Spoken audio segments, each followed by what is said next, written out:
L'ambassadeur de France en Côte d'Ivoire, son Excellence Gilles Huberson, est à l'Institut national polytechnique Félix Houphouët-Boigny de Yamoussoukro. Une visite qui se situe dans le cadre d'un financement de son pays pour la relance de cette école dont le prestige se confond à la qualité de nombreux cadres qui y sont formés.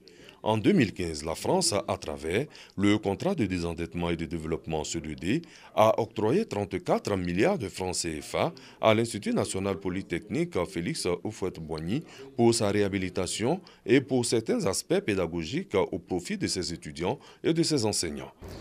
La France vous soutient à travers deux appuis financiers du CED qui ont été octroyés en 2013 et 2015 pour un montant total de 34 milliards de francs CFA.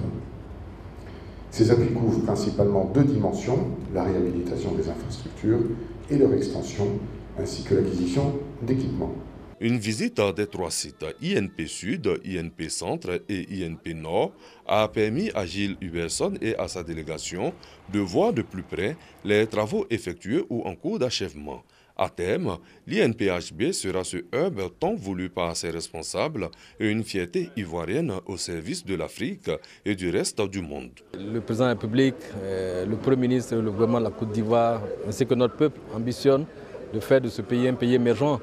Il va falloir davantage d'ingénieurs, de techniciens supérieurs, de managers pour que les entreprises puissent rayonner, puissent travailler efficacement. Cette visite de l'ambassadeur de France en Côte d'Ivoire à l'INPHB a été une occasion de présenter aux étudiants de nombreuses possibilités d'équivalence en terre française. Une véritable incursion dans le secteur formation-emploi de la France.